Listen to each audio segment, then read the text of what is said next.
Hi friends, welcome to my channel. ఈ వీడియోలో నేను చూపించబోయేది ఏంటంటే ఈరోజు మునేశ్వరుని గృహ అండి. అక్కడికైతే మామూలుగా దారి లేదు, అలాగే కూర్చొని కొద్ది దూరంగా అట్లా పోవాలి. ఆ కొద్దిగా దాటుకుంటే మళ్ళీ అవతల నడుచుకుంటూ పోవచ్చు. అదేనండి మునేశ్వరుని గృహ.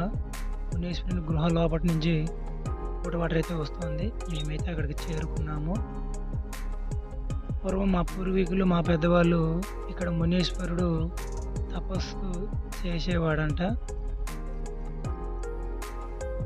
ఈ గృహ లోపట ఇక్కడ ముళ్ళ పందులు కూడా ఉన్నాయి. ఇక్కడ ముళ్ళు కూడా భయంకరంగా ఉన్నాయి.